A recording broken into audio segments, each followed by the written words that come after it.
நேபாளத்தில் ஏற்பட்ட திடீர் வெள்ளப்பெருக்கு அந்த காட்சிகளை கோர காட்சிகளை பார்த்துட்டு இருக்கோம். நேபாள வெள்ளத்தில் சிக்கி 57 தமிழர்கள் சிக்கி இருக்கிறார்கள் அப்படின்ற ஒரு அதிர்ச்சி செய்தியை நாம் பார்க்கோம். 20 பேர் மீட்கப்பட்டு இருக்கிறாங்கன்னு ஒரு நல் செய்தி இருக்கு. ஆனால் மீதம் இருக்கக்கூடிய இந்தியர்களுடைய, அதாவது தமிழர்களுடைய நிலை என்ன, மொத்தம் இருக்கக்கூடிய மற்ற இந்தியர்களுடைய நிலை என்ன என்பது தொடர்பான கேள்வி பெரிதும் எழுந்திருக்கிறது.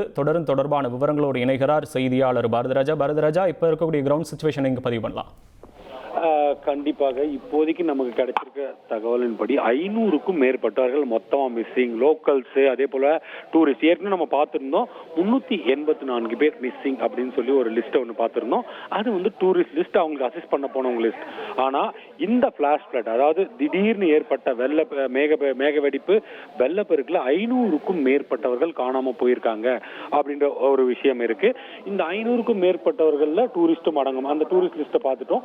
இது தவிர 100க்கும் மேற்பட்ட உள்ளூர் வாசிகள், அங்க சின்ன சின்ன கிராமங்கள் இருக்கும், அது மலைப்பிரதேசம் இல்லையா, சின்ன சின்ன கிராமங்கள் இருக்கும்.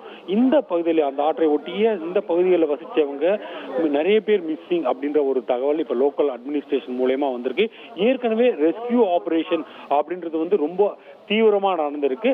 நம்ம ஒரு 2-3 காட்சிகளை பார்ப்போம், அப்பதான் இதனுடைய தீவிரம் தெரியும். இந்த 2-3 காட்சிகள் ரொம்ப திகிலூட்டும் காட்சிகளா இருக்கு. அந்த காட்சிகளை முதல்ல பாருங்க. அதுக்குள்ள நான் உங்களுக்கு அடுத்தடுத்து என்ன, முதல்ல ஒரு மீட்பு காட்சி, இந்த பிளாஷ் ஃப்ளட்டுக்கு அப்புறம் அந்த மீட்பு காட்சியை பார்ப்போம். இப்ப காட்சி அது பிளே ஆகும். அந்த காட்சியை முதல்ல பாருங்க.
காட்சி நேபாள ராணுவத்தால் அதிகாரப்பூர்வமாக வெளியிடப்பட்ட மீட்பு பணிக்கான காட்சி.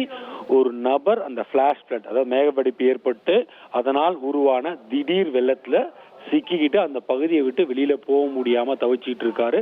அந்த வழியாக வந்த அந்த ராணுவத்தின் மீட்பு விமானம் அவரை மீட்கிறது. அந்த வீடு வந்து வெள்ளத்துக்கு, அந்த ஆற்றுக்கு நடுவில் அடித்து செல்லப்பட்டு வெள்ளத்துக்கு நடுவில் அவர் மாட்டிக்கிறாரு. 2 பக்கமும் மக்கள் பாக்குறாங்க. அவங்க போன்ல ஷூட் பண்ற காட்சிகள்லாம் கூட இருந்தது.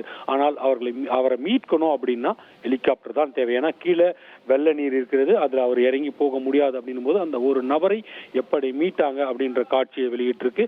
இது இந்த பகுதியில மீட்பு பணி. அப்படின்னா மற்ற பகுதிகளில் காட்சிகள் அப்படின்றது வந்து இன்னும் மோசமாக இருக்கிறது. சில வீடியோகள்லாம் நம்ம பார்த்தோம். அதுல ஒரு வீடியோ கூட நம்ம இப்ப அந்த திரையில பார்க்கலாம். அந்த வீடியோல இருக்கிற இடங்கள் அப்படி என்ன அப்படின்னு பாத்தீங்கன்னா, இது அங்க திபெத் எல்லையில இருக்கக்கூடிய ஒரு சைனாவின் நிர்வாக அலுவலகம் அப்படின்னு சொல்றாங்க. அந்த அலுவலகத்தினுடைய வீடியோவையும் நம்ம இப்ப பார்க்கலாம். அங்கு அந்த பிளாஷ் ஃப்ளட்டால ஏற்பட்ட சூழல் என்ன அப்படின்றத நம்ம பார்த்துருவோம். அந்த திடீர்னு வர்ற அந்த வெள்ளத்தினுடைய பாதிப்பு இருக்கு இல்லையா, பாருங்க எவ்வளவு பேர் அந்த வெள்ளம் வர்றதை அறிஞ்சு ஓடுறாங்க, சாலைக்கு வெளியில ஓடுறாங்க, அந்த கட்டிடத்தின் உள்பகுதியில வாகனம் நிறுத்தும் இடத்துல இருந்து ஓடுறாங்க. இவ்வளவு பேர் இப்ப மிஸ்ஸிங்னு சொல்ற இல்லையா, கிட்டத்தட்ட 500க்கும் மேற்பட்டவர்கள் மிஸ்ஸிங் அப்படின்னு சொல்றாங்க இல்லையா. இது டூரிஸ்டுகள் தங்கி இருந்த ஒரு பகுதி. அந்த பகுதியில எவ்வளவு ஒரு மோசமான அந்த வெள்ளத்தின் தாக்குதல் அப்படின்றது நடந்திருக்கு பாருங்க. அது வந்து ஒரு ஒரு ஒரு கட்டமைப்பு அப்படியே சீர்குலைச்சிருக்கு. 20க்கும் மேற்பட்ட பேருந்துகள் பாருங்க, இருந்த இடம் தெரியுதா பாருங்க. இது சிசிடிவில பதிவான காட்சிகள் அப்படின்றதுதான் இங்குள்ள இந்த காட்சிகள் உணர்த்துகிறது. இதே போல இன்னொரு காட்சி இருக்கு, அந்த காட்சியும் பார்த்துருவோம். அந்த காட்சியில இருக்கக்கூடிய விஷயம் என்ன தெரியுமா? இதுவும் அதே தான், சைனா நிர்வகிக்கக்கூடிய அந்த திபெத் எல்லையில இருக்கக்கூடிய ஒரு அலுவலகம். அந்த காட்சியை பார்த்துருவோம். இது பாருங்க, இது இன்னொரு பகுதியில் இருக்கிற சிசிடிவி.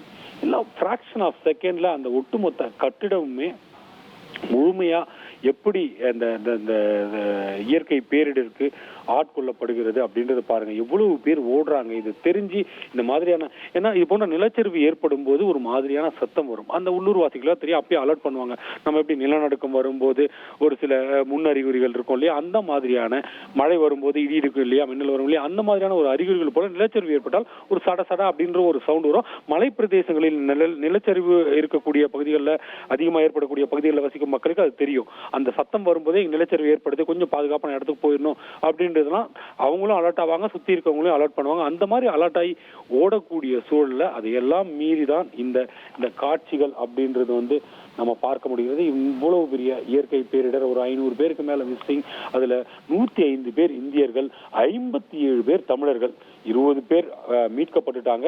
இந்த மீட்கப்பட்டார்கள் அப்படின்றது கூட டிரைவருடைய சாதுரியம் அப்படின்றத அந்த டிராவல் ஏஜென்சி உரிமையாளர் வந்து மிக தெளிவாகவே பகிர்ந்தார். அவர் என்ன சொன்னார் அப்படின்னா, இந்த ஒரு பஸ்ல இருந்த 20 பயணிகள் மீட்கப்பட்டிருக்காங்க. அந்த டிரைவருடைய சாதுரியத்தால அவர் பாதுகாப்பான இடங்களுக்கு கொண்டு வந்துட்டார் அப்படின்ற ஒரு விஷயத்தை பதிவு செஞ்சார். உடனே அந்த பாதுகாப்பான இடத்துக்கு வந்தோடனே அவர்களை மட்டும் ராணுவத்தினர் மீட்டு அவங்க முகாமில் தங்க வச்சிருக்காங்க.